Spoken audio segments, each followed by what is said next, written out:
कहते हैं कि ये काम करना चाहिए, ये समय साबुन से हाथ धोना चाहिए, नीम से हाथ धोना चाहिए, नीम के पानी से घाव साफ करना चाहिए। वो कहते हैं हम इस पर मक्खी बिठाएंगे तो इसकी कोई दवा नहीं है और न इसका कोई इलाज है। एक अधिवक्ता यदि ये कहता है कि किसान कानून को जनता के समक्ष लाया जाना चाहिए, तो किसान कानून है क्या? पहले एक वकील को ये पढ़ना चाहिए, जानना चाहिए। अब किसान की जरूरत नहीं, बिल्कुल नहीं। तो ये बात आपने कही है, क्योंकि आप मान लीजिए मोदी के विरोधी है, या मान लीजिए किसी आप किसी अन्य पार्टी से जुड़े हुए हैं, मैं मान लीजिए किसी अन्य पार्टी से जुड़ा हुआ हूँ, तो नीतिगत जो मुद्दे हैं उनका कतई विरोध नहीं होना चाहिए। पहले आप हमारे साथी अधिवक्ता हैं और छोटे भी हैं हमसे उम्र में, आप पहले किसान कानून पढ़िए, उसके बाद उसकी अच्छाई बुराई के विषय में आप बात कीजिए। आप जाइए बाहर से पेड़ लेकर आइए, जो किसान कानून नया बना लेकर आइए और उसके बाद आप बात कीजिए। अगर आप बोल चुके हो तो हम आपसे एक बात पूछना चाहेंगे भैया। हमारे समाज में बहुत सारे नियम कानून जब भी कोई लागू होता है तो हर एक कानून के संबंध में सरकार द्वारा एक जानकारी दी जाती है कि आपका फलाना कानून है और इस कानून के तहत आपको ये लाभ होंगे, ठीक है ना? और ये विशेषकर किसी कास्ट विशेष, किसी अन्य को या प्रतिवर्ग हिसाब से लोगों को नहीं बताए जाते हैं, बल्कि ये आमतौर पे पूरे जनहित में जारी होते हैं। हाँ, जारी होते हैं, ठीक है ना? हाँ। तो जैसे जनहित में जारी होते हैं, तो क्या ये जो 3 कानून किसान के बिल के संबंध में पास हुए हैं, क्या ये जनहित में जारी किए गए? हाँ, जो भी कानून बनाया जाता है, कानून के विषय में जो आप विधायन की बात करते हैं, तो आप हमारे साथी अधिवक्ता हैं, आप भी जानते हैं, हम भी जानते हैं कि जब कोई कानून बनाया जाता है तो सबसे पहले बिल सदन में पेश किया जाता है। उसके जो अच्छे और खराब बिंदु हैं उन पर चर्चा की जाती है, उन पर चर्चा करने के बाद वो कानून बनाया जाता है। आवश्यकता आविष्कार की जननी है। ठीक है, आप हमारी बात सुनिए, आपको अपनी बात कहने का पूरा अवसर दिया जाएगा। मोबाइल आपका है, आप जो है फीडिंग आप कर रहे हैं, इसलिए पूरा जो है पूरी व्यवस्था आपके पास है। तो जैसे ये कोई भी कानून बना तो वो सदन में पेश हुआ, पक्ष विपक्ष, आवश्यकता आविष्कार की जननी है। अब मान लीजिए जैसे 1860 में आईपीसी हमारी बनी थी, तो आईपीसी हमारी सामान्य विधि संहिता है। क्यों? क्योंकि उसमें बहुत प्रकार के अपराधों को गवर्न किया गया है। वो विवाह संबंधी अपराधों के विषय में बात करती है, स्टाम्प और सिक्कों से संबंधित अपराधों के विषय में बात करती है, मानव शरीर पर प्रभाव डालने वाले अपराधों के विषय में बात करती है, और संपत्ति पर प्रभाव डालने वाले अपराधों के विषय में बात करती है। फिर जब ये देखा गया कि कुछ अपराध ऐसे हैं जो इससे गवर्न नहीं हो रहे हैं, जो आईपीसी के दायरे में नहीं आ रहे हैं, तो उनके लिए विशेष अधिनियम बनाए गए। तो ये जो किसान बिल बनाया जा रहा है, ये एक विशेष अधिनियम है, और ये अधिनियम इस बात का सूचक है कि वो किसानों के लिए ही बनाया जा रहा है। अब जितने लोग वहां पर बैठे हैं, तो किसान के विषय में हम लोग जब छोटे छोटे थे तो विद्यालय में एक कविता चलती थी कि खुद पले न सारे अब जग पाले, है कृषक नियत का यह विधान, है जीत चुका दुख को किसान, आजान बाह बैठकर पानी में, है कृषक निराता नित्य धान। तो जो कृषक हैं, जो किसान हैं, उनका कोई यही नहीं है। देखिए, किसान सम्मान निधि इसी बात का तो जो तक है। तो आप क्या चाहते हो कि आप ये चाहते हो कि जो आप नियम कानून पारित करना चाहते हो, ये पहले पारित हो जाए फिर जनता पे लागू हो? ये जो नियम कानून जितने भी बनाए जा रहे हैं वो जनता के समक्ष लाए जा रहे हैं। पारित होने से पहले क्या जनता के सामने लाए जाते हैं?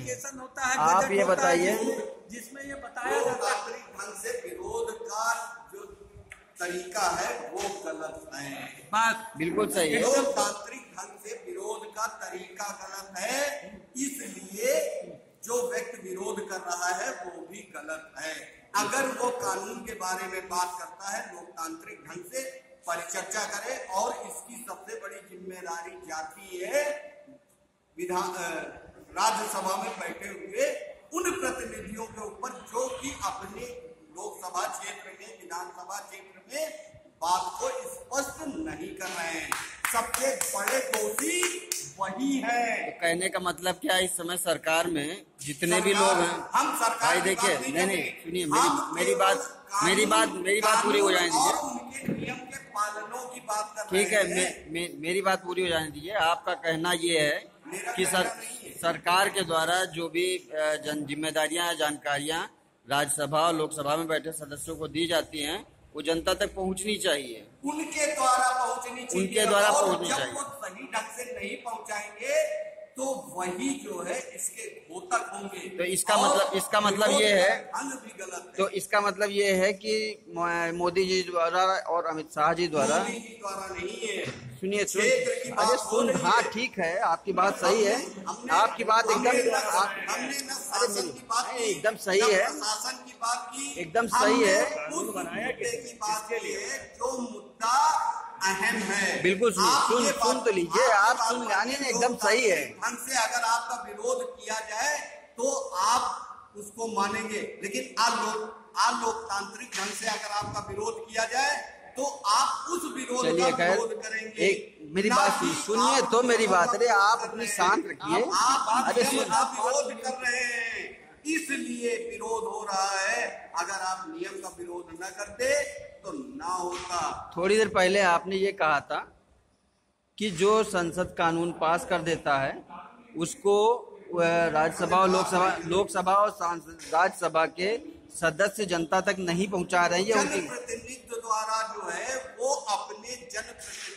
अपनी जनता को उचित कारणों के साथ नहीं बता रहे हैं। बिल्कुल सही, बस इतने पर रुकिए। अब इतना बताइए कि जो लोकसभा और राज्यसभा में बैठे लोग हैं वो किस पार्टी से संबंध रखते हैं? हम पार्टी की बात नहीं, किस पार्टी से संबंध रखते हैं आप ये बताइए। राष्ट्र की बात कर रहे हैं तो राष्ट्र की बात ये अगर आप हम पार्टी की बात कर रहे हैं भाई, तो किसी पार्टी से चुन के तो गए हैं। आप पार्टी को न भाई पार्टी नहीं, आप ये बताओ, पार्टी के लोग विरोध कर रहे हैं लेकिन अपनी पार्टी के लोग उनका समर्थन भाई जनता को अगर ये लोग जनता को नहीं बता रहे हैं, अगर ये लोग जनता को नहीं बता रहे हैं पूरी बात, तो इनको निकाल देना चाहिए। जो केवल विरोध कर रहा है मैं उसके बारे में कह रहा हूँ, जो विरोध नहीं कर रहा है मैं उसके बारे में भी कह रहा हूँ, लेकिन दोनों के ऊपर एक ही नियम लागू होते हैं। लोकतांत्रिक ढंग से अगर किसी चीज का विरोध किया जाए, किसी चीज को जाना जाए तो वो लोकतांत्रिक। अच्छा ये बताइए, हमारा देश भारत जो है वो लोकतंत्र है, राज्य है या प्रजातंत्र राज्य? अरे इसको अभी भी बताने की जरूरत है आपको? आज की स्थिति नहीं, हो गया है। आप हमें मत बताइए, आप हमें मत बताइए, मीडिया के सामने बताइए। हमें जरूरत नहीं। मैं नहीं कर रहा हूँ, मैं आपकी बात कर रहा हूँ। व्यक्तिगत सवाल आपने भाई मीडिया से किया है, मीडिया से नहीं किया। भाई मैं तो कहूंगा ना ये प्रजातंत्र रह गया ना लोकतंत्र रह गया, ये तो केवल राजतंत्र हो गया है, जहाँ जबरदस्ती लोगों को बांध कर उसको खाना खिलाया जाता है। आपके आप चुप रहिए, आप संबंध में हमारा भी कुछ कहना है। आपका नंबर आएगा, पहले इधर बात चल रही है। क्या ऐसा है कि एक हम आपको कहानी सुना दे। जैसे हम लोग अपने घरों में चिड़िया को कैद करके पिंजड़े के अंदर बंद करके उसको खाना खिलाते हैं, वही इस समय सिस्टम चल रहा है। और हमारी आज़ादी उसी तरीके से हो गई है जैसे बंद कमरे में एक पंछी रहता है, तो हम लोगों को केवल खाना खिलाया जा रहा है और कहा जा रहा है आप इस तरीके से काम करिए, आप अपनी आज़ादी से ना तो घूम सकते हैं ना तो कुछ कर सकते हैं। अगर आपने बीजेपी का पार्टी का सरकार का विरोध किया तो आप देशद्रोही साबित हो जाते हैं। ये सारी बातें इस समय लागू हो रही हैं और जबरदस्ती हम लोगों पे मास्क का प्रतिबंधन हो रहा है तीसरी लहर के साथ में ये भी नहीं पता है कि तीसरी लहर आएगी या नहीं आएगी। उसके बावजूद योगी सरकार द्वारा 16 जुलाई से स्कूलों को खोलने के लिए लागू किया जा रहा है। अब बताइए यहाँ कोरोना जिंदा है या मनुष्य जिंदा हो रहा है? और चर्चा किसने कर रहे थे?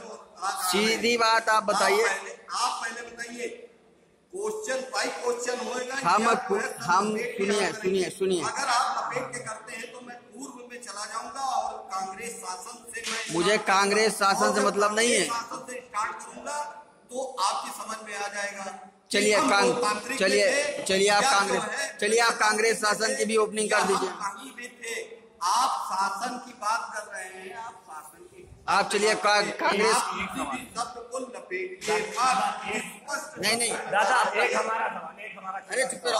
बताइए। सारे जनप्रतिनिधियों ने 5 तारीख को जुलाई को जो है अन्न दिवस मनाया और अन्य कौन सा दिवस?